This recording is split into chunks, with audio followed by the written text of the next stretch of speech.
Hello जय हिंद साथियों, एक बार पुनः आप सभी का स्वागत है नए वीडियो में। उम्मीद है आप पढ़ाई लिखाई से संबंधित अपने कार्य को सुचारू रूप से कर रहे होंगे। तो इससे पहले वाली वीडियो की हम बात करें तो इससे पहले वाली वीडियो में हमने आपको वैयक्तिक विभिन्नता के कारण आपको बताया था और वैयक्तिक विभिन्नता के प्रकार के बारे में बताया था। तो उम्मीद है वो आपने वीडियो देखी होगी, नहीं देखी होगी तो आप वो वीडियो जाके देख लीजिएगा। उसके बाद इस वीडियो में हम वैयक्तिक विभिन्नता का मापन, जी हाँ, वैयक्तिक विभिन्नता का मापन के बारे में जानेंगे कि वैयक्तिक विभिन्नता का मापन कैसे किया जाता है। उसके बाद वैयक्तिक विभिन्नताओं का शैक्षिक महत्व भी समझेंगे।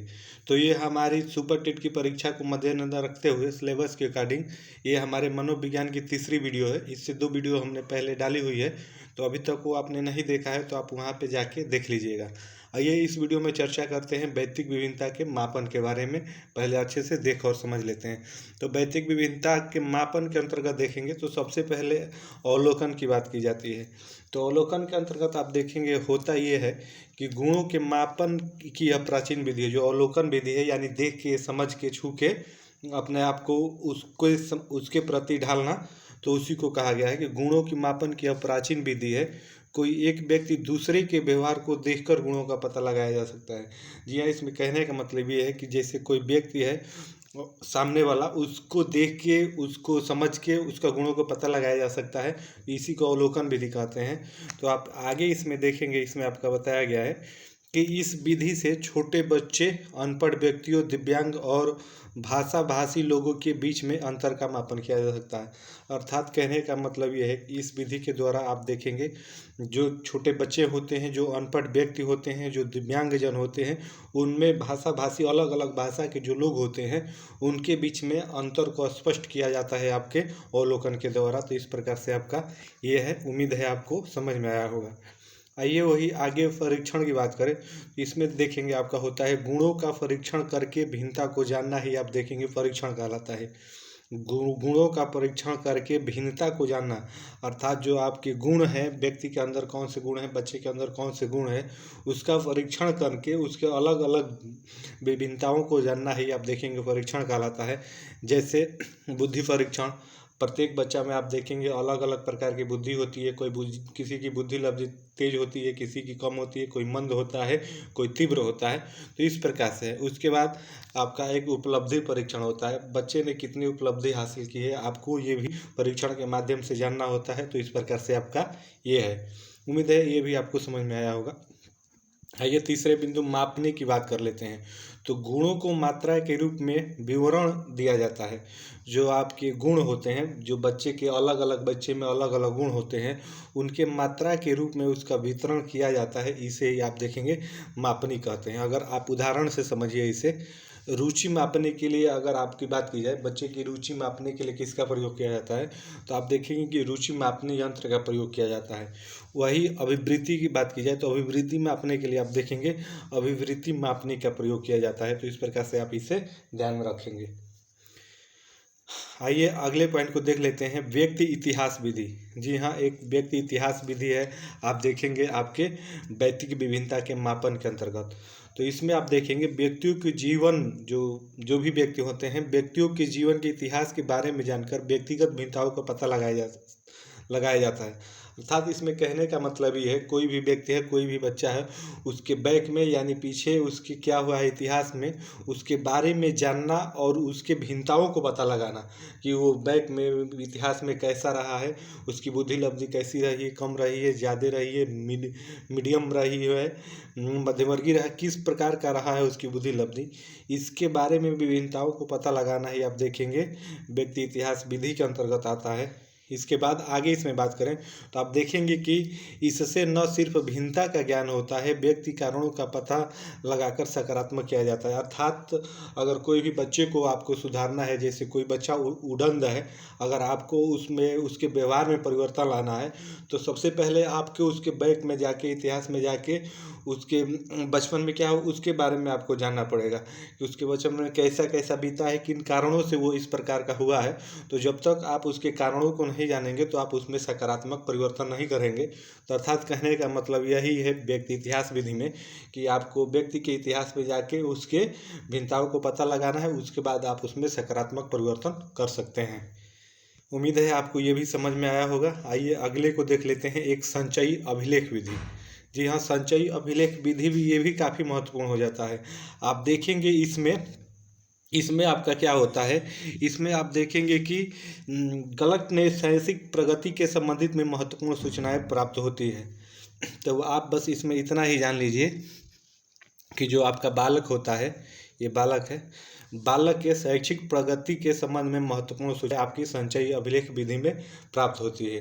इसमें अर्थात कहने का मतलब भैया आप ये समझ लीजिए कि इस विधि में जो अभिलेख होते हैं आपके स्कूल कॉलेज में बच्चे से जुड़े हुए आपके शैक्षणिक, वहाँ पे उसके मापनी यानी अंक पत्र के तौर पे वहाँ पे इकट्ठे कॉलेज में रखे जाते हैं कि बच्चे ने बैक की क्लासों में क्या किया है, कैसे किया है, उसकी बुद्धि लब्धि कितनी रही है, उसने कितनी उपलब्धि हासिल किया है, ये सारा कुछ ब्यौरा उसमें आपके उसमें होता है। तो उसी को संचयी अभिलेख विधि के अंतर्गत रखा जाता है। तो उम्मीद है आपको ये भी समझ में आया होगा। आइए आगे देख लेते हैं व्यक्तिक भिन्नताओं का शैक्षिक महत्व। जी हाँ, व्यक्तिक जो भिन्नताएं होती है उसमें शिक्षा का क्या महत्व है, ये भी आपके लिए जानना काफ़ी महत्वपूर्ण हो जाता है, क्योंकि आप देखेंगे कि आपको यहाँ से भी प्रश्न देखने को मिलते हैं। तो सबसे पहले आप यहाँ पे ये समझ लीजिए कि व्यक्तिक विभिन्नता को दृष्टिगत रखते हुए शिक्षा में निम्नलिखित बातों पर ध्यान देना चाहिए।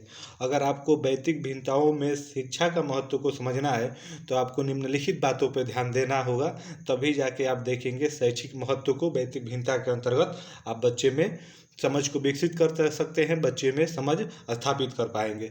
तो सबसे पहले आप देख लीजिए, कक्षा का सीमित आकार होना चाहिए।